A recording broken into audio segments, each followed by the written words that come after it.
Welcome everyone to the 202nd MLP Weekly Live Stream Critique Extravaganza. You know, it's like every extravaganza, but the same. We should We're give a so whoop old, for every though. one after the 200 we've done. What are we, 2 centuries? I guess that's years, but So old. Today we got the Bean Queen. whoa! Hi, Claw. how's it going? Me, Alley Claw. And there's Fluffy's Eye. Hello, I'm the random blue raccoon that's sometimes an elf pony. How you doing? And there is a special guest of Pixie Nope. Nop? Hey, what's up? Is it Nop or Nope? Pixie Nope. Pixie Nop, okay. That's Greetings from Australia. Oh, future. everything going good over there? You It's know, our except for the Wednesday, boy. fires. I was about to say. Yeah, luckily avoiding those for now. That's good to hear. All right, so let's kick this off with horses. You know, like every week. You don't kick the horses. You You pet draw them. them. Some days I do. Just drop kick. Wow, those poor horses. Go for the bleachers. This is some sort of anime where a zombie fights a horse. You just drop kick them, they go flying into the bleachers, big explosions happen. And then Directed by Michael Bay. Michael Hay. Who's the senpai and who's calling the other senpai? One of you guys, the horse or you. You gotta decide. I think this is for people to write fan fictions about. Guys, I'm sorry, I need to reiterate because I don't think you had my pun. It's directed by Michael Hay. Out. Terrible. Let's begin. All right, Wait, start on the top left. top left. This 'Cause is, I'm a lefty. is this an update to the one we did last week? It's actually a new one, Oh. I see. but this is their third Pinky on the Moon. Because I can definitely see some of the advice that we'd given before has been taken into account. Yeah, so this is by JJ Workshop, and it is, I saw my critique on the last on the moon and decided to try a third. Here I added more stars, trying to use pressure sensitivity, which is still difficult to do. I don't think it turned out fantastic, but it's improvement over the last one. Drawn again on Definitely. my Wacom Intuos on Krita. Wink Tom. Yeah, Wink Tom. Wiki. I definitely think it's a huge improvement. Mm-hmm. Loving your line quality has definitely increased. It looks like you're getting more familiar with your tablet, which is good. There's still Yeah. areas of improvement to be made, but I definitely think one of the biggest improvements you can do for yourself is just pump out a bunch of pictures, sketches, Yeah. full colors, doesn't matter. You're just going to try and pump out more art. Get used to that pressure sensitivity. Get used to the fact that you aren't directly looking at your art where your pen is, because it's an Intuos, you should be seeing it on your screen, not on your tablet. That disconnect throws people off for a while. Yeah. It is definitely a learning curve. I was like reluctant to start actually using my tablet to draw with for a while, but then once I pushed through that, like it was real uncomfortable for a while. I was making really shaky lines, but like once you push through it, you get through it sooner than you expect to. At least in my case, that was my experience. But yeah, totally. Like doing lots of pictures not only will just like help you get more familiar with drawing in general, but as LD said, will help you become more intimate with your tablet. I mean, it's like learning any sort of a new tool. You got, you're not born learning how to use a pencil. You're not born learning how to play the piano. You're not born learning how to use a tablet. It's a whole different field. You just gotta give yourself time to get used to it and practice with it, and even do dumb exercises where you just draw straight lines. You just practice drawing straight lines, or you practice drawing circles with it. Just trying to build that connection between like the disconnect of drawing on a tablet and looking at a screen. Those silly little games of draw the maze ones where you're supposed to draw the path to the end of the maze. Do that with your tablet, man. Ooh, yeah. That's a good idea. It's fun too. I like mazes. Challenge mode. You can't touch the wall. Especially our maze. Hi, Maze. Yeah, we just draw all over Maze. He doesn't mind. So I love how I didn't know that our planet of Equestria was so stripy. I do like your sort of detailing of the countries and land masses down there on the planet. Very nice little touch. Gives me the feeling of like the swirling planet. You know how something's spinning really fast, so it like gets streak lines. Ah, I could see that.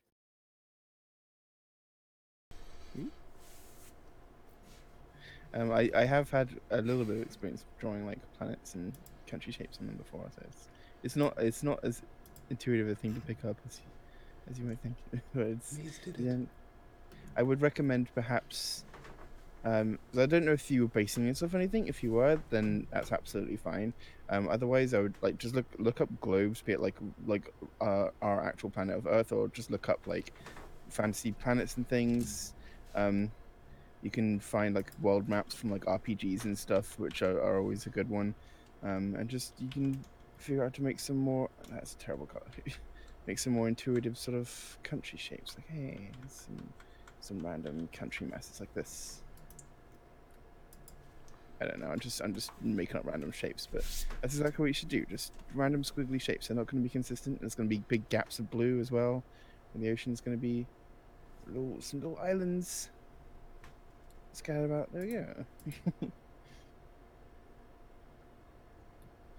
I think we just got a drive-by bananaing. What? Ask Banana Pie just popped in, dropped the banana shop, and then ran away. I was gonna ask if it was Banana Pie. They are silly. Who made the new Tumblr? They found us via a Tumblr. They know every pony Tumblr, and no one can convince me otherwise. They just know. Yeah. They are. I've been here by him. I am convinced. Spirit's been behind the banana stall before. It is a very impressive thing. Their outreach program of bananas. Bananas are the thing that connects us all. It's not ponies, it's bananas. Ponies with bananas. Alright, do we got any other critique hanging around for this horse? Not really. Yeah. Just keep up drawing. It's cool. You know what you should do? Like, you could redraw the same piece like every month or so to see your improvement. I know I see people do that all the time, like every month or every year. That's really cool. That's a good just idea. to like see how it goes, but draw plenty of stuff in between. Don't worry about remaking the same thing over and over again. It's cool to see a benchmark, but if you're aiming to make it something more, learn some more in between, practice more in between before you approach it again. Yes. And that's a good idea, because then you'll be drawing lots of other things, and every now and then you get yourself another one of these, and it's a good way of sort of logging your process. Progress, I meant to say. And you might even get a banana out of it. Hello, mortal. The bananas, they infected the chat. No one expects the banana pie. The bananas, they know everything. They do. Just imagine him with a top hat on and a monocle. What, like a Willy Wonka of bananas? Yeah. Yes. All right, shall we move on to our next picture? Yeah, I guess I was just cleaning up anatomy and stuff, minor things. Oh, by the way, nice to meet you guys. I am Simon. I'm the mod of Ask Banana Pie. Nice to meet you. Nice to meet ya. The mod, but does that mean you are Banana Pie? Yes, I am. And do you have the instructions to bake a banana pie? Yes, I do. Okay, I want those PM'd to me because I want a banana pie now. On my desk by 7 p.m. in triplicate. Okay, that's gonna be a long trip. I live in Denmark, so it's gonna be a long trip to take a plane to your country. Facts. Come with a suitcase. Alright, the next picture. What do we got? We got one by Rory Kitty Cat. Here's my first pony OC. Her name is Fable. She's based on my reading and learning. I'm still on the fence about her name and whether she should be a Pegasus or unicorn. Why not both? I really like the name. Could be a peg I like the pony. name, and I think a unicorn fits it. Like Fable feels fancy. It feels like a bookish, It's got a You can book always- cutie mark. You can always add another word like fable something. But I definitely like the idea of that as the first name. Fable Totes tale. agree. Except spelled Yeah. tail, like Tale. Yeah. Or wait, did I spell the opposite? You spelt the story kind of tale. Damn it! I meant the Tail. It's one of those I've days. I have a writer pony, and the best name I could think up was for him was Lexis Arc. Like lexicon and like arc of a story, I guess. Ah, clever. Do you guys have a Tumblr blog? Do we have to?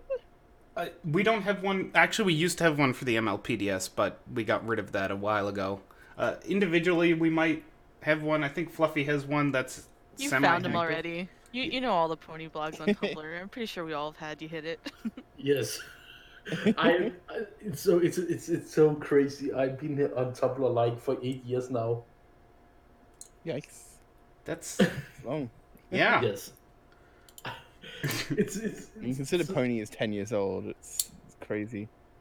the most funny thing is I was just getting the quick story about my blog was I was getting into My Little Pony in the beginning, and someone got my idea say, "Hey, you should watch a show called My Little Pony's Friendship." And I say, "What the fuck is that?" And I say, then I went home, then I watched it, and I totally love it. And then I said, then I got an idea. Then one of my friends said to me, "You should try to make a Tumblr blog." And I say, "What the fuck is Tumblr?" And he say, "It's kind of 4chan." Okay. And then I say, come with idea. Then I saw a video on the internet that blew my mind. It's so you bits are like, bananas on the moon. Oh, that Oh one. no. Yeah. And then I saw it. There was a little banana back. And I said, no one has done a pony with a cutie mark as a banana. Then I got help from one of my friends. He's making this blog. And basically, I'm not an artist. I cannot draw, so I basically have been going around for 8 years, giving bananas and helping people. Notice my blog. Good stuff. Yeah, and I've also bought art and helping people. Wait, are you telling me that almost all the art on your Tumblr is not drawn by you? No, nothing. You know what you should learn? You should learn to Yes. draw. Hey, I got I- good news. You're in the right chat right now. We're the MLP Drawing School. Oh boy, this is Disney. If Disney bring it to you. So I'm just looking at some of the anatomy a little bit. You don't have to go for any stylistic choices that I may have accidentally differed from. But so for one thing, I'll just sort of run down some of the changes. The horn, I think, should be on the outside of the line for the head. It's just a matter of layering, and that's something that is a very important skill to learn. Just because where it was drawn originally, you can see it sort of looks like it's on the front of the head, as if we were looking at the pony from a third quarter angle. But actually, I think judging by the rest of it, what you were trying to do is have them come in from the side, be a side view. So the horn just needs to be overlapped onto the side of the head. Otherwise, I'm just straightening things up a little bit, be a little bit closer to show style, just like fix the positioning of the legs, the sort of direction angle of them and the placement of them. But if you weren't trying to go for like a show style thing, you're absolutely okay to change that. Just sort of trying to. There's first you start just drawing ponies, and then the more you do, the more you learn how to just like place everything together, proportion everything, and balance everything. And I think that like neatness and polish is just something that takes time. So that's what I was just doing. It's just pushing everything into a bit of a more coherent, neat little package. Especially stuff like learning how far away from the neck to place the front of the face and that sort Absolutely, yeah. You saw me like move it back probably, because I was like, oh, I was going to do the back here. I was like, actually, the head looks really long now, so I'm going to move the face back a little bit. And sometimes it's okay to make changes like that. On paper, obviously, it's a little bit harder. I definitely know that where it's like you don't want to redraw the entire head, and you don't want to redraw the entire body. So what can you do? Ah, Some but of these- Fluffy, I'll interrupt and say it's Yes. good to redraw the head. It's good to It- redraw the body. When you're learning to draw, the Yeah. best thing you can do is draw. That's what I was gonna get to. And you could do it on a separate piece of paper. That way, you have like your original, you have your original there with you for reference, so you can look at and you can just start drawing it again. And that way, I mean, that sounds like incredibly tedious and difficult because I know at the beginning, like every drawing is a big challenge, but it definitely helps to get used to that and stop it feeling so difficult and daunting for you if you can get used to just like reattempting things and redrawing them, and then suddenly the thing that you were sitting there struggling to make work and figure out and place everything together, you have a guide say, okay, well, I can see that the leg I drew here is a little bit too far forward on the body, so when I'm redrawing it now, I'm going to move it backwards a little bit, stuff like that before you wouldn't have been able to figure out until it was drawn, because the canvas is empty and you're filling it.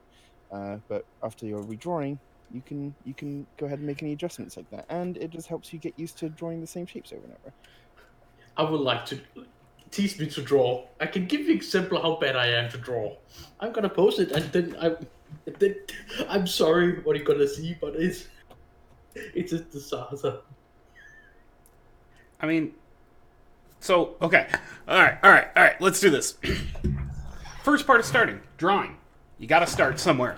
This is somewhere. You've drawn something. All right? It's abomination. It should not exist. Sure, but you've identified there are issues to it, correct? You go, there's something wrong here. What do I need to do to fix it? That's your next step. That is what separates someone who sticks at it for more than a day to someone who sticks at it for years and improves, is being able to identify the issues that you find, or that are there. And it can't always be done. That's why the MLP Drawing School exists, because part of drawing is getting feedback and improving. So if you hop over to our subreddit, you'll find it on reddit.com/r/MLP Drawing School. You'll find it in our chat. You'll find it at the top of everywhere. If you head over there, we have a guide section. It's called the Beginner Guides. Don't be put off by its name. It's actually just where we stuck most of our guides.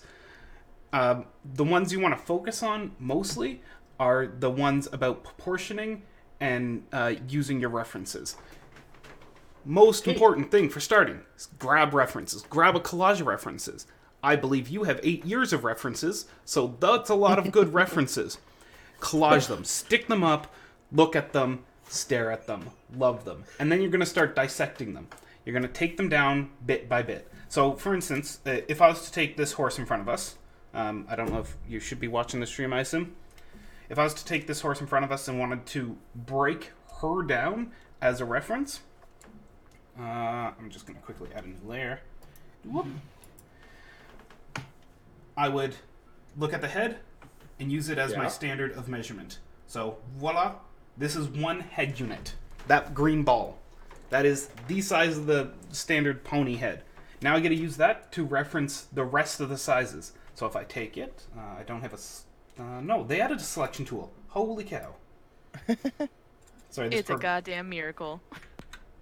This program has been garbage for a while, but it seems to be getting better. Slowly. It still can't remember which tools or colors we had whenever we changes its mind where things are placed whenever we change them. Where do you guys come from?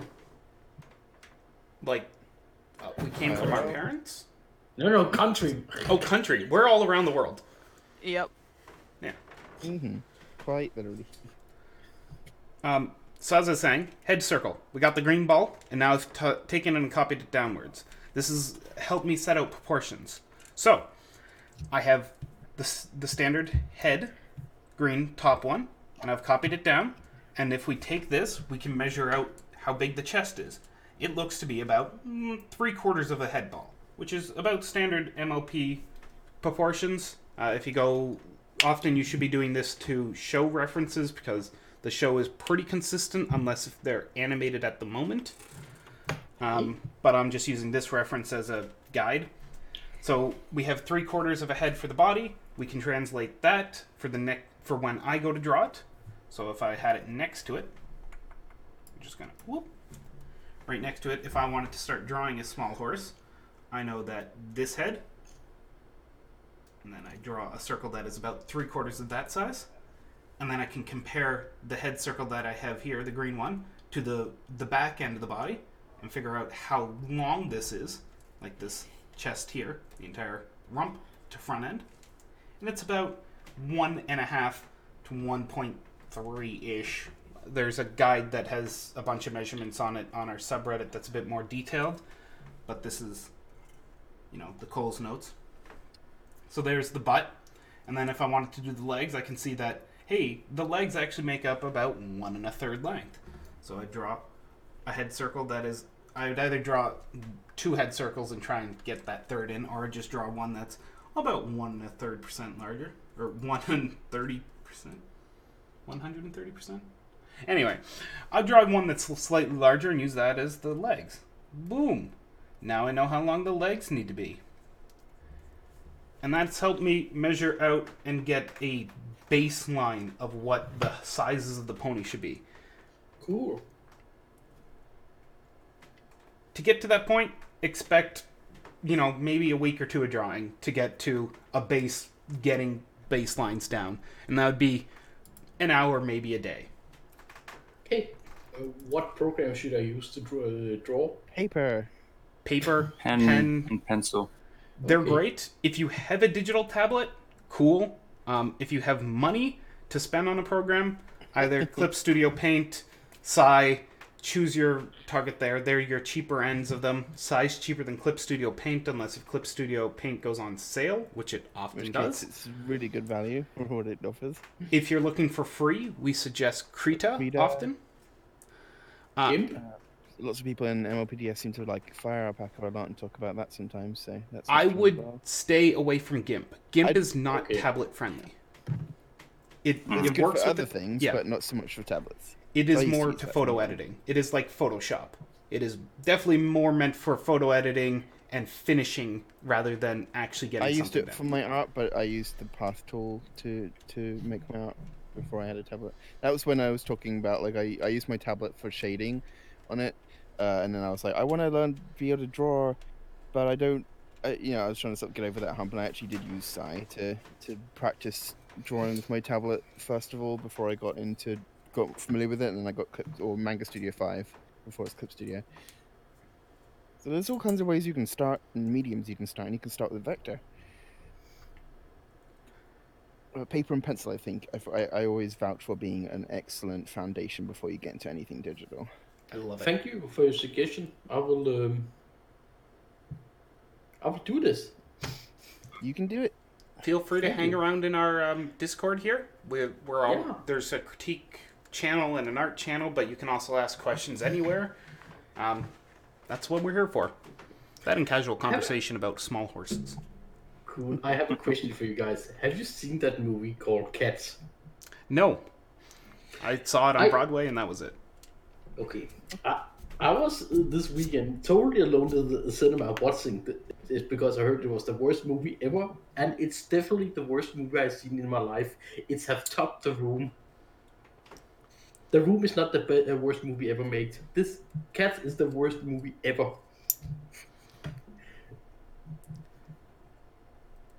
I will have to go watch it at some point, probably with the aid of some liquids to make it do better. that. Your soul is dying with it. Just as a note on the method of looking at the head and comparing things using that, keep in mind that's just sort of one way that people can use to figure out how big things are and that sort of thing. So don't stress too much if that doesn't really click with you. Absolutely. My way has more been looking at real horses, trying to draw them, and then just intuitively sort of learning the proportions of them. It's sort of different for everyone. So Some if people have this a- method works for you, awesome. If it doesn't, Yeah, There's some another people have a similar method to LDs, but using different like shapes to measure things out with. Mhm. And for some people, prefer not to have a measuring method at all. It's not a matter of being better or worse. Everyone has different methods, and for some people, it's better to have a method of measurement. For some people, it's actually better not to. I'm definitely someone who is better at figuring out proportions by ear and not measuring them out. But like that's just me, and I feel like there are others like that as well. But just try out different methods of what works for you. I am a man of setting a baseline, and my baseline was creating a head shape and working down from there. I like the bean. I just make a circle and I do a line and I do a bean and I do more lines for legs. Anywho, shall we move to the next picture? Yes. Mm-hmm. It is the Rainbow Dash on a snowboard. I was about to say skateboard, but that would be wrong. So this is by Langhelm, and it's Snowboarding is Magic. There's a few things you could have done with this picture to to make it a bit weirder. So she looks like she's surfing on a light beam, on light. I mean, she could have been riding a rainbow. Just saying. Or maybe she's like snowboarded off a mountain and it's like like off of a like slope or cliff or something, and it's like flying down towards the snow below or something. Mm-hmm. What you could do is have some snow sort of like coming off, like, ooh, she's just displaced some snow and I don't know, this is bad snow. Why don't I actually just draw in white and then there we go. Hey, there's some snow coming off.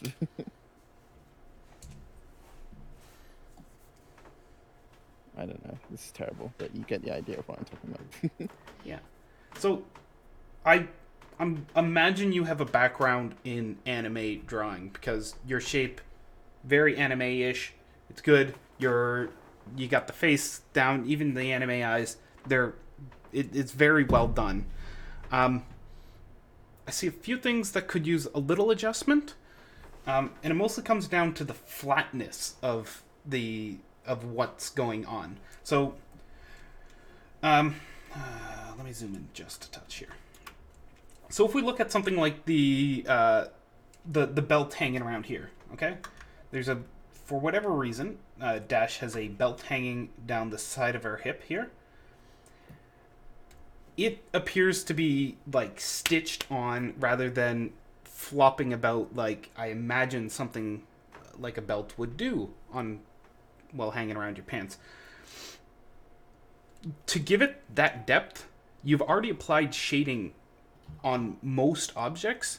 I think just applying a little bit of shade around it to imply that, hey, it's not actually part of the fabric, it's not like a painted on image, it's got depth to it, is definitely going to add to that. And the same thing falls down to the things like your shoelaces. Your shoelaces are just flat strokes, and they appear very much painted on, where her leg is actually given your shape because you've added your shading to it. You can also work a little more on the overlapping that happens on pieces of fabric. So, for instance, on these shoes, they appear to be those... What are those leather? They're those jean ones that everyone loves. The hipster shoes. What are they called? Anyway, they're made up of chunks of fabric. I think if we're just to actually see the fabric separate when it comes to areas... I'll just zoom in a lot here. If we see the fabric actually separate when it comes up, like over the lip here, smaller brush.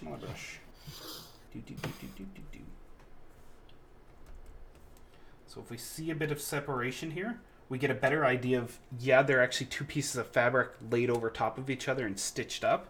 Same as on the heels, because I know their heels are often thicker than the fabric that hangs around them. So if you're to give it just that little bit of separation and a gap there, it's going to add to giving that depth. Looks like Fluffy is looking at the thing that I was staring at too, the hat. Or was that Pixel? I don't know. Someone was looking at the hat. I did. You want to talk about it? It wasn't really much to talk about. I feel like it was very high up in the head. It's important to remember, if I can just grab a different color, that keep in mind the shape of the skull, the head that we're drawing on, and that goes for both the hair. Actually, that's a little bit small, but you get the idea. That goes for both the hair and for accessories, obviously, that go on top of the hair, on top of the head. there is a skull somewhere underneath all that. So I felt like it was very high up and about to fall off, and it also made our head look a bit long. So I think just like lower it down a little bit. You can still obviously have some gap there for the hair to be smooshed up into, but felt like it would look a little bit nicer, squished down a little bit further over her forehead. Just a personal choice. So it's not going to fly away into the snow. I'd agree with you. By the way, I love the sort of dynamic swoosh on the hair, Yeah. where it's like lifting up over gravity and movement. It's got a lovely flow to it. Yeah, and I think as Fluffy was starting, with the snow here, the next main thing is painting out the rest of the scene. So right now we have a static character surfing on a blue rainbow or whatever's going on here in space. There's no story being told. There's no real details of what's going on. It's just a person in air. If you're wanting to push your picture further, which at this point I would say do it. Push your art further. Add in the rest of the details. Tell the story that your picture is trying to tell. That's about it. Anyone else? Yeah. Nope, I think that's everything. I'm not sure exactly what it is, but I think this knee that's sort of closer to us, would probably be facing the camera a bit more, especially the knee pad. I think so. Yeah, you know what? You're totally right, and I think the solution to it is just shorten this gap here. And that's going to help turn that to you. Mm. Totally. It would also make it a little bit more dynamic, the legs being slightly different shapes and stuff. Mm-hmm. All right, let's move on to the next one. Here we come. This is by Princess Luna 2342. I'm wondering if I'm allowed to post this. You totally are. It's a horse. Because it's a mix between Harry Potter and My Little Pony. We love crossovers. Crossovers are fun. It expands the universe. You could just send us a human picture if you want, but like if it actually is a pony, even better. And I'm a huge fan of both Luna Lovegood and Princess Luna. Who's Luna Lovegood? She's a character in Harry Potter. She's this like cute Irish girl. I don't remember much about her. I didn't read the books. I did. I stopped having the books read to me after a certain point. You can still do that. She has some psychic powers or something, or like foresight. I can't really remember. You should try audiobooks. It's like having someone read you a book. my friend is trying to convince me to read all the Warrior Cats book on audiobooks. So. Dude, sure. I'm just experimenting here. Just for the record, don't think that I am like this is how it needs to be done. I like this sort of idea that like the front legs are pulled together. I like this sort of like dainty standing, like the hooves clamped together look. So I'm just experimenting. I just think the neck has become like it's huge. Extreme. Yeah. It doesn't quit. So this is. They probably aren't watching the original bit because I'll be linking their section, but. Measuring and comparing, you'll find it in our beginner guides on it. It's very useful for this type of thing where you're trying to build up the character. It will help keep your head or your neck lines basically in line. It'll keep those types of elements from stopping becoming extendo. Measuring and comparing. Extendo pretendo. Extendo pretendo. I know, I'm trying to make like a Harry Potter spell. So what I suspect happened in here is they had an idea of what they wanted to draw as far as the head and book, and so they drew someone reading, and then like, hey, I only need to draw the body, and then continue drawing the body, and they just pulled it out behind the book because it looked better for them at that moment. Well, if I remember correctly, in the comments for that, I think they said they did this picture in 1 minute and 50 seconds. So you get speed drawing. It was done in an hour. But it was like one dot, like the. Yeah, that might be an hour 15. But if that's 1 minute 15 seconds, I don't think I could do this in a minute 15. I can't get ink down that quick. Yeah. Speedy pants. Don't rush your art. Unless if there's a good reason or you're placing personal challenges on yourself. I mean, let it take its time. Let it flow. There's no reason to rush through doing pictures. Although it can be hilariously fun just to pound out art. Yeah, they are good good for challenges and good just to try and pump out experiments and things. Oh, absolutely. And gesture sketching, which I love. So I think what can improve your next picture here is thumbnailing. Thumbnailing is basically the process of drawing your picture before it ever gets to the picture stage. So if I wanted to draw this, I would grab a canvas, grab a layer, whatever, and I would actually draw out a whole bunch of very quick poses just to figure out what I'm looking for. So literally stick figures, whatever. I wanted a book here. Look, I get a book. And I go, well, I'm not quite satisfied with where the book's sitting on there, so how about I turn them so they're sitting. You're going to be like legs, cross-legged somehow, cross-legged ponies, and we're going to have a book floating in front of them. Well, maybe I just want to turn it down a bit. So I'll go for a higher angle, and we're going to put the book in front of them. And basically, you're going to pound out a whole bunch of those. And the reason behind them is it helps you quickly establish a dirty version of your picture so you can refine it as you work. Yeah, and even beyond that, it also helps with understanding like where to begin. Like if you're about to start a picture, you thumbnail it out, and it's like, okay, I was gonna just start drawing the character here in the middle of the page, but actually they're gonna need to be way further over to the right because I'm gonna be drawing a bunch of stuff to the left, and it really helps you not like suddenly shoot yourself in the foot an hour later when you realize that you've not left yourself enough room. Of course, on digital canvases you can just move things and expand the canvas, but on paper it's not as easy unless you thumbnail. I just totally cut off a chunk of paper and glue it to the side. I don't know what you're talking about. I have done that. I would create like sculpture constructions of paper by like I would get like a second sheet and I'd get like another little scrap of paper and I'd like use that piece of paper to bridge the two pieces together and like blue tack them all together. I'd have this like just this like hodgepodge together piece of paper. But it can work. That are I have glued ones before in the past, I think, as well. I think it's really cool to see. You can see what Fluff is doing with the eyes, where you draw the whole outline of the eye, Yeah, and then really afterwards helps for you come to placement. the eyelid. Yeah, I was going to talk about that, so I'm glad you brought it up. It's very helpful, a very helpful thing to learn just as part of the process to draw the entire eye, because then you know that everything is placed where it should be. Because a lot of the time you can end up not leaving enough room on the face, or in the case of your original, leaving too much room. So I'm just going to erase all of this for a second.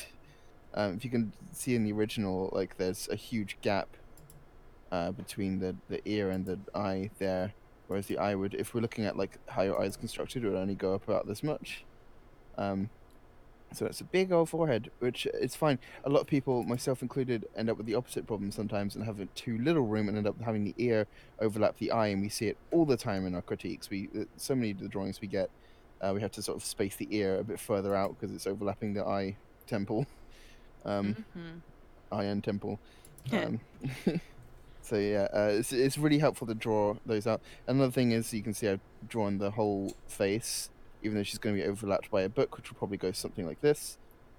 It's really helpful to draw the whole thing. Draw what you don't see is what we say here, because it helps you plan out the image proper and not end up having to squish things in, which you might have done. You might have drawn it and then put the book on afterwards. We don't know, but it's very helpful to figure things out, make sure that everything is the right case. So it's the same sort of thought process with the eyes as well.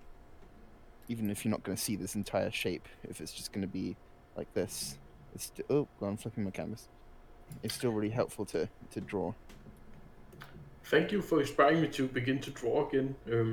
I will get to it soon, and I need to go now. So Okay, have a good evening. you too. Thank Have you a for good joining fight the against stream. those giant spiders. Good luck. I'm not afraid of spiders. I hope not. You're in the wrong place to be afraid of spiders. Now I'm confused. Have a good one. But if you should feel any use for bananas, just come to my shop. Of course, we wouldn't go to any other banana shop. Yep. I'll beat you. Banana loyalty is absolute and mandatory. On the point with the thumbnailing, it's important to make sure when you're doing them, don't get too detailed with them. What I think it was good point. Livingston up here, like this sort of a level of detail is good. If you start going and doing stuff like Yeah, you don't want to actually be drawing the characters. It is absolutely best to just be stick figuring everything, you know. as long as you can tell what way they're facing, that's enough. There we go. So here's my attempt. You absolutely don't have to use the same sort of styles as I've done, but I've sort of tried to keep it as close to yours as I could. But yeah, it's just a matter of thinking about what kind of pose you want, thinking about how that can be drawn. I have the cheaty benefit of having a lot of experience, like over a decade, I think, of experience. So I sort of know how to take a pose from my head and put it onto paper. But you might need references, and that's absolutely fine. If you do, we strongly encourage it. So just a case of finding a pose that you like, or something close enough that you can take bits and pieces from, and just figuring out how to paste things together. It might be a case of taking the drawing, like the one that you've drawn originally, and just thinking, how else can I interpret this? How else can I neaten things up? And just redrawing it. Because sometimes that can be super duper helpful, as much as it might sound super tedious. And it's just, sometimes it can really help to neaten everything up like this. So that's what I've done with yours. It might not be what you wanted to do with it, and that's absolutely fine. You don't have to use my specific shapes. I just sort of threw everything out really quickly, especially the main there. That looks awful now I've turned the fade layer up. But just I was just showing you an example of how to sort of reinterpret an image and sort of reimagine it and polish it. All right, let's move on. All the way to the left. Left. I critique ponies like I read. This is by Curio. Quick pony head sketch without reference or something. But we strongly encourage reference. I can't play licensed music, sorry. We upload these to YouTube and I don't like to be flagged. What was someone requesting? Ask Banana Pie. Oh. More nonsense of banana variety.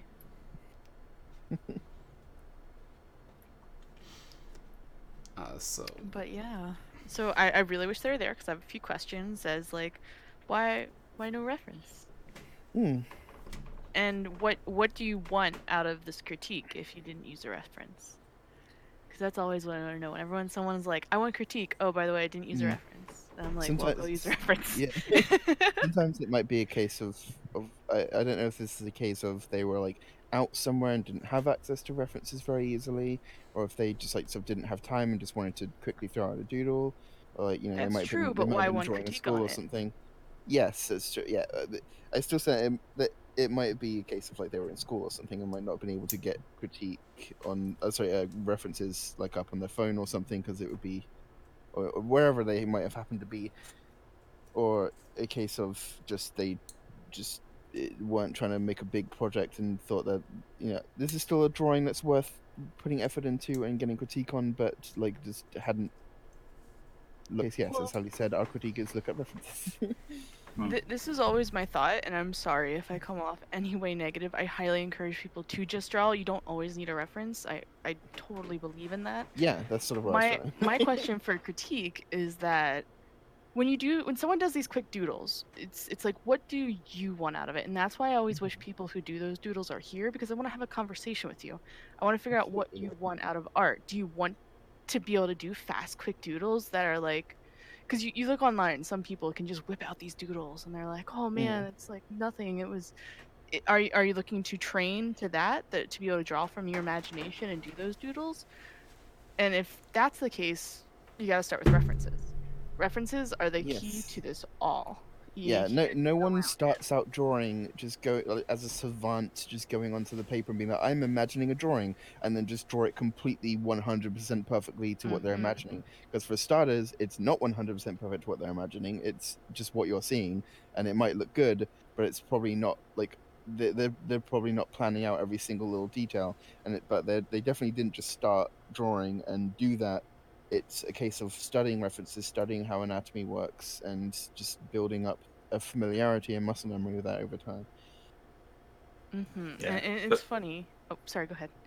I was just going to say, like, the people who can sit down at a blank page with no references and just sketch out a high level looking drawing, they can only do that because they've done 1,000 drawings with Yeah, reference before. exactly. That's what I was sort of Mm-hmm. trying to get to.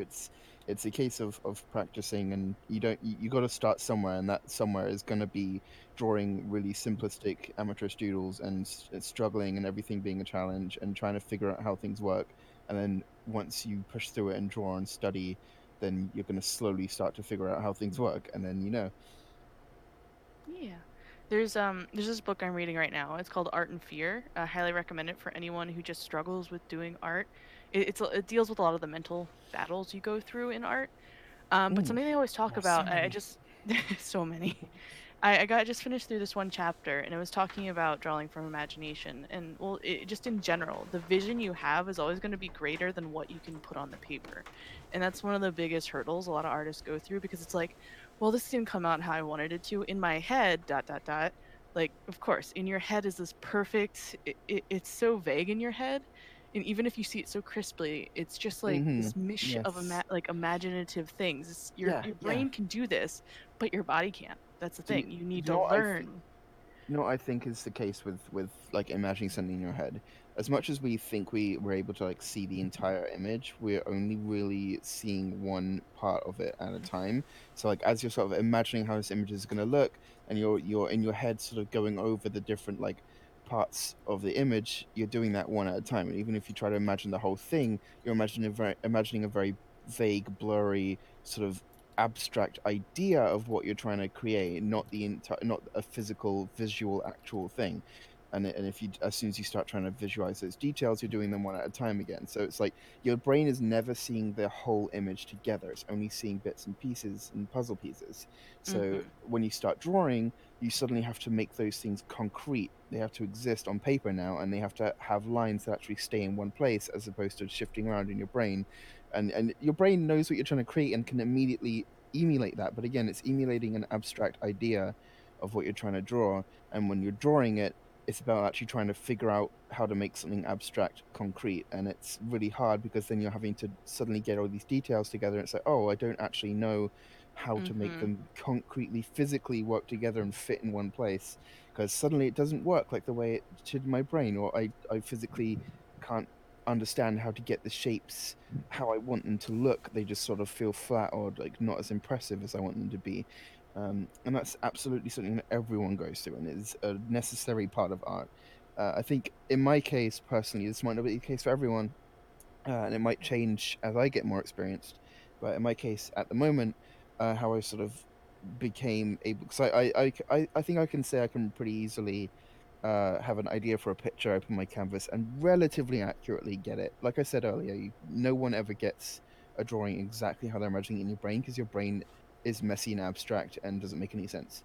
Uh, but I can Your brain is relatively like the galaxy brain and all those memes. It's just yeah, weird. exactly. I can vaguely get an idea, get drawings pretty close to the idea I had in my head. But for me, I think what I've realized is the way I'm able to do that is not because of being better at creating those thoughts in a concrete form. It's because I've stopped trying to imagine in great detail every single thing. I just leave it at the basic idea and the basics of composition idea and posing and stuff, and I just let the drawing be the first thing that exists, rather than trying to create this crisp idea of, okay, this is exactly what I want to draw. I have to imagine out every detail so I can try and draw it perfectly, because then you just end up disappointed, because you're trying to create something that based off of your own drawing skill, of which your mind is trying to imagine perfectly. You're never going to be able to match up to that. And so I think for me anyway, the way to draw ideas in your head more accurately is to not have a super concrete idea in your head to begin with. You just like create the idea and then boom, let's draw it. Let's just let the drawing happen however it wants to happen. And you learn it over time. Drawing from imagination is also a thing to learn. As much as silly as it Yes, sounds, yes, like, yes, oh, you yes, have to yes. learn how to do imagination stuff. Yes, it's all translation. It's all understanding your own brain, you're understanding your own skill, and then understanding what you want to, need to, have to, what you need to improve from and to get to your brain. Like Yeah, it's a exactly. constant. That's why art, you never stop learning, because you're constantly wanting to reach what's in your head. Mm. And if you want some more physical drawings rather than our lessons in tutelage, I think Pixie Nop's done some lovely sketching of your Yes. drawing here. Yeah, it's like with this one, I can definitely see that you know the basic parts of the face, and then you have a decent idea of how they go together and all that sort of stuff. I think it's mostly just more time with references, more time figuring out how all the different bits fit together, you know, what impacts on what, and just getting more of an innate sense of that. And then these sorts of drawings will come a little bit easier to you. Mm-hmm. I guess, does anyone else have anything to say then? We'll move on to the next one. No, just keep up the drawing and keep Yes. up experimenting and doing lots of sketches. We love to see it, and we'd love to see you sharing with us more. Absolutely. Come join the Discord. Share art always. We always are happy to have art shared there. You don't Building even an have to get army a of critique. lovely artists, and you are one such lovely artist. All right.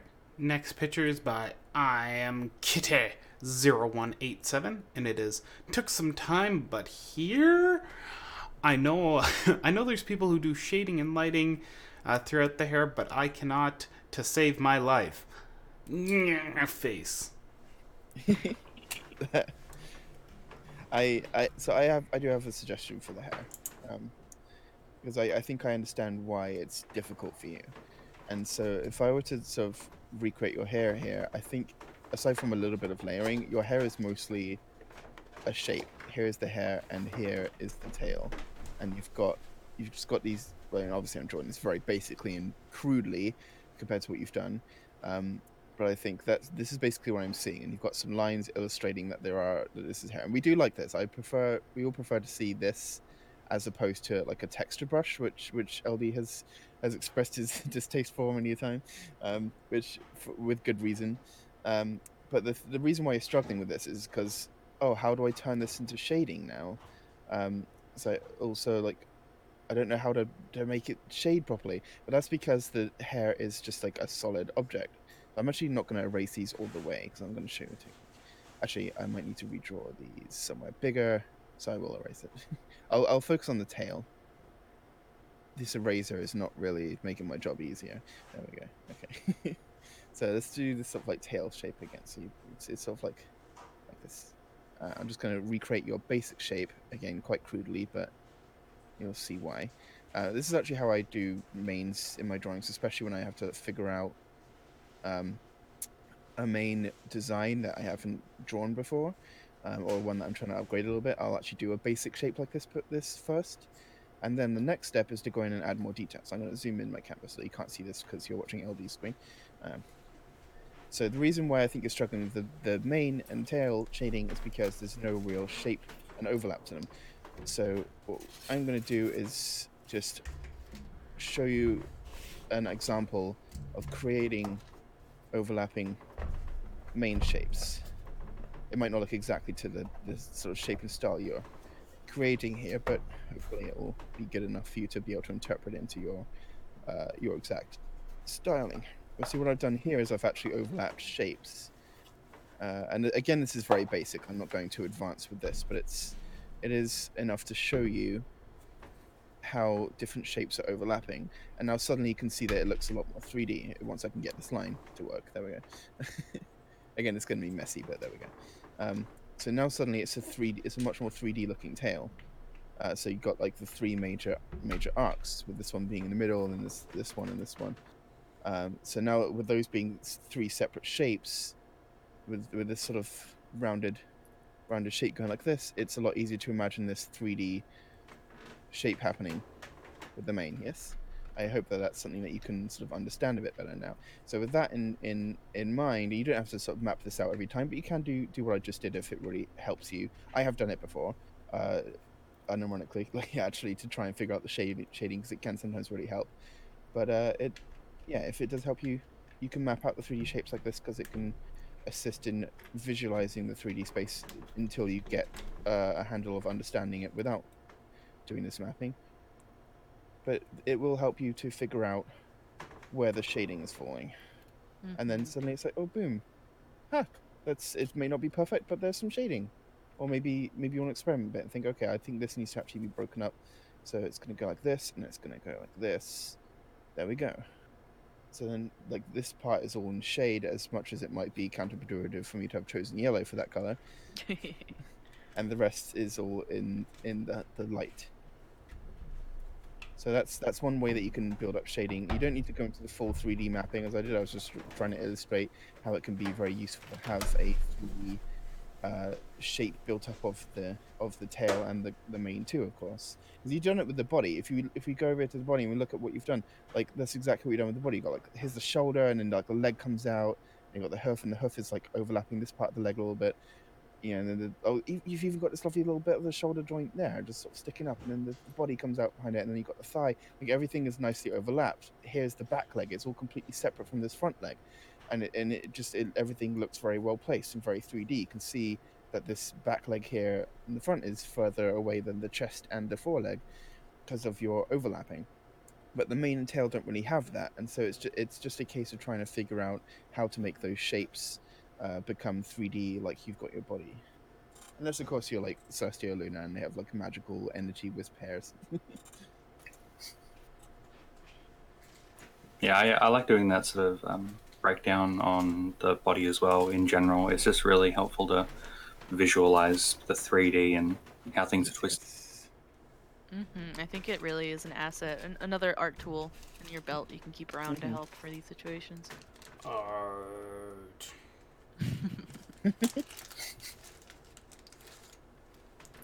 I literally cannot erase those.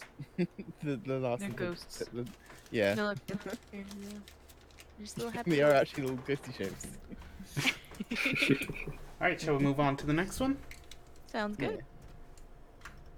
I hope my rambling helps them. It's our last one. Whoa. What a pretty unicorn.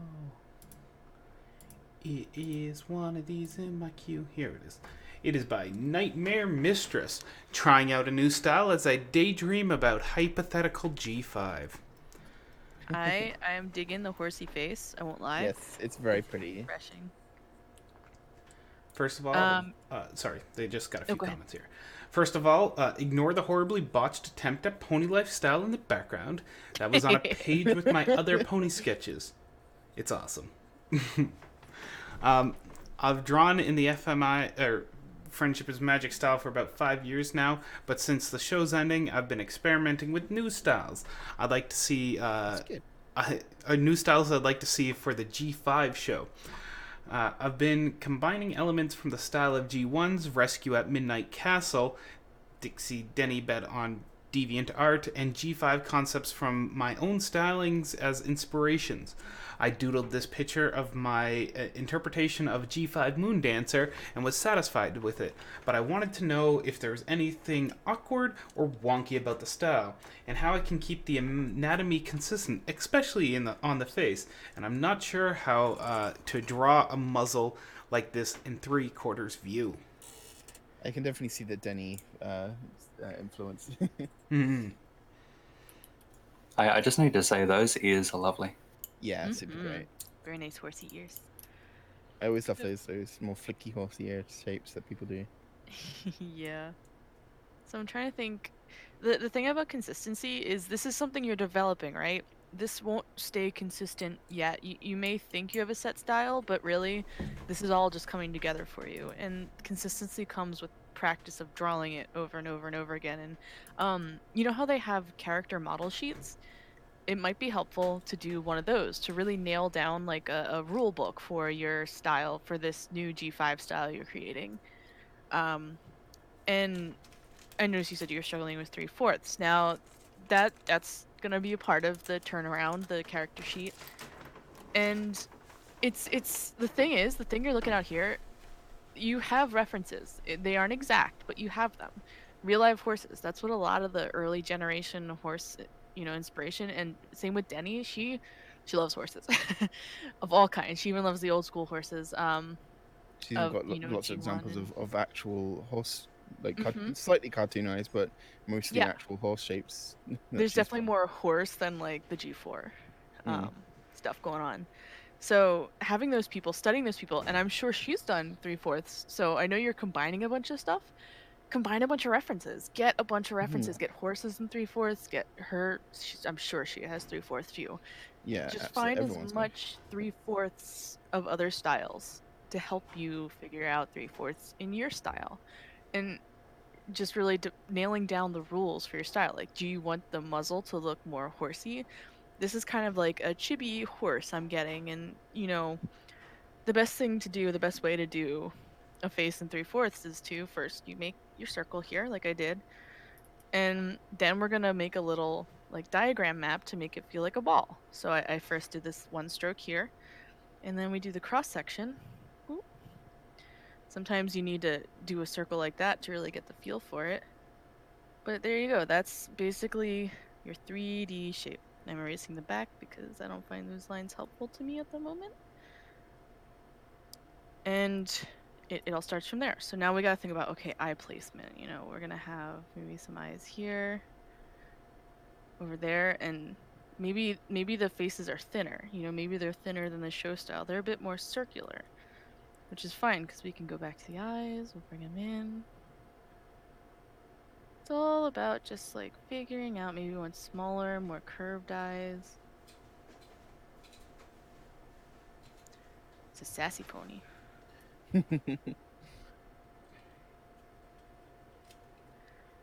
And now for the muzzle itself. I like using a ball just because it feels more fluid to me. You can also use a box where you literally draw a box on your ball so it has that curve. And then it's just a matter, you bring your box out. Boop. Bring the box out. Maybe this is too far, doesn't matter. Bring it out as far as you want because you can always go back in and be like, oh, I want it to stop here. And Yeah. then bring it down and reconnect. Why did my brush get so tiny all of a sudden? Oh, I shrunk it. I put it in the wash. Is it pink because you also put a red shirt in a red sock in the wash with it? That's exactly it.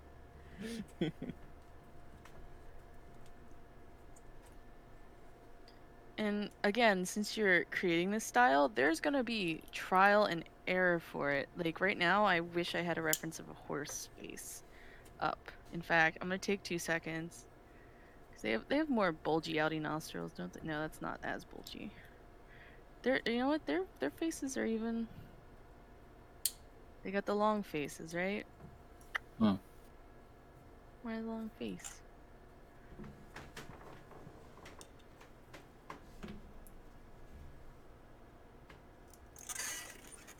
See, right now, I don't know what rules you want to keep or take, but I'm looking. They got like these big cheeky cheeks. The nostrils there. Maybe we'll give them more open eyes. Like, oh, so hopeful. Hopeful little world. So full of hope. Time to crush it. You got the cute little horsey ears. I love little horsey ears. They're so fun. They're so adorable.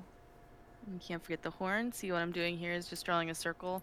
It's really a lot of working with basic shapes to figure out positioning. And I'm using this center line here to place it on the plane. No crease. They got little nosy creases because there's a lot going on there. But yeah, this is my approximation. See, I'm not 100% sure. I was referencing horses here, so the face is a little more. Horse faces are weird. They're just so weird. But I hope that helps a little bit. I know I didn't explain much. I was hoping the live drawing might help a little bit. But you're gonna be able to figure this out. References are gonna be your friend, and it's a matter of setting rules for yourself for what you want out of the style, what you want to see, what elements you want to be persistent. Hmm. If you're looking for someone that does interesting horsey pony drawings, Erica Worthylake or E Worthylake on Twitter does some interesting stuff you might want to look at.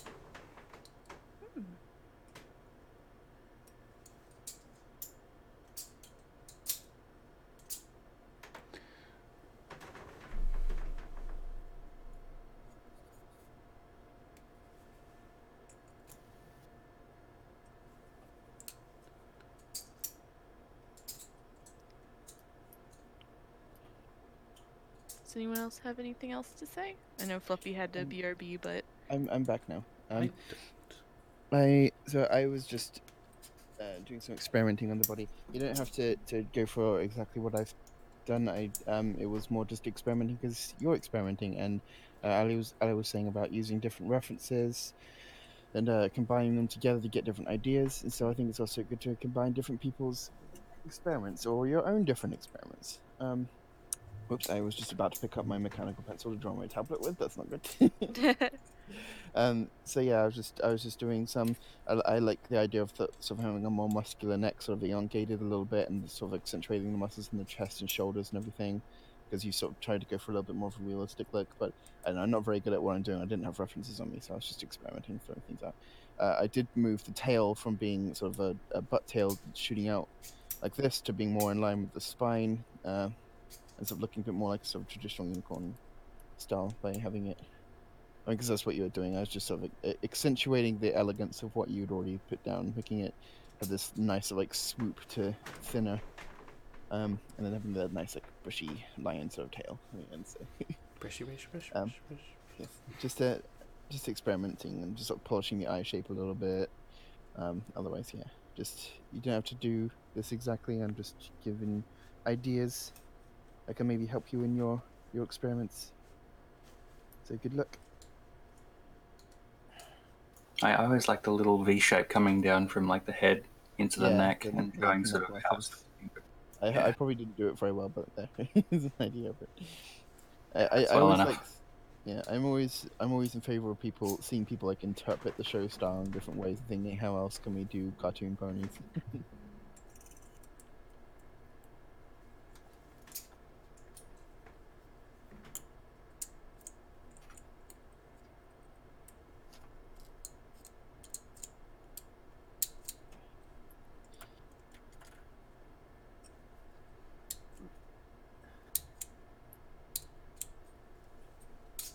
all right. Is that the last one? I think that's it. Oh, Unless if anyone else has any art that they would like critiqued, any other questions they'd like to ask, we'll be calling it a day.